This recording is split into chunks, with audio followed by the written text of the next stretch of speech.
On passe à un événement tragique qui s'est produit en fin d'avant-midi. Un accident de travail mortel a eu lieu dans le quartier Montbéliard sur le chemin des Chênes. Un homme de 49 ans est mort électrocuté.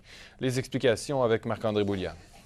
C'est dans ce secteur isolé de Montbéliard qu'un homme de 49 ans a été électrocuté. Un bruit sourd aurait d'ailleurs été entendu par des gens du secteur. J'ai pas vu rien, mais j'ai entendu un boum-boum, hein? À peu près 2-3 fois.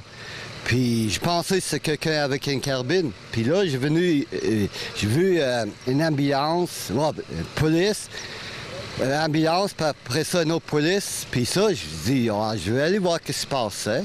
Les services d'urgence ont été appelés vers 11h15 ce matin pour se rendre à une résidence privée.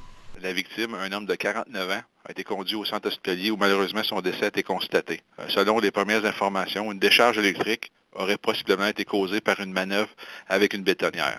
Donc l'enquête se poursuit à ce niveau-là. Un périmètre de sécurité a été érigé en raison de la dangerosité des lieux. Hydro-Québec a été appelé pour sécuriser le secteur. D'ailleurs, l'accident a entraîné une perte de courant pour plus de 500 abonnés. L'identité de la victime n'a pas été dévoilée, mais on sait qu'il travaillait pour la compagnie Béton Fortin. Pour le moment, on ne connaît pas non plus quel était le poste de la victime.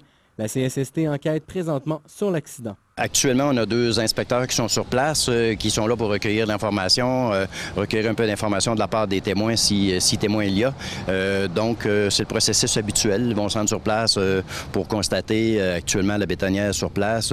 Les lieux sont sécurisés. On ne peut pas toucher à rien tel que la scène le présentait quand il y a eu l'événement.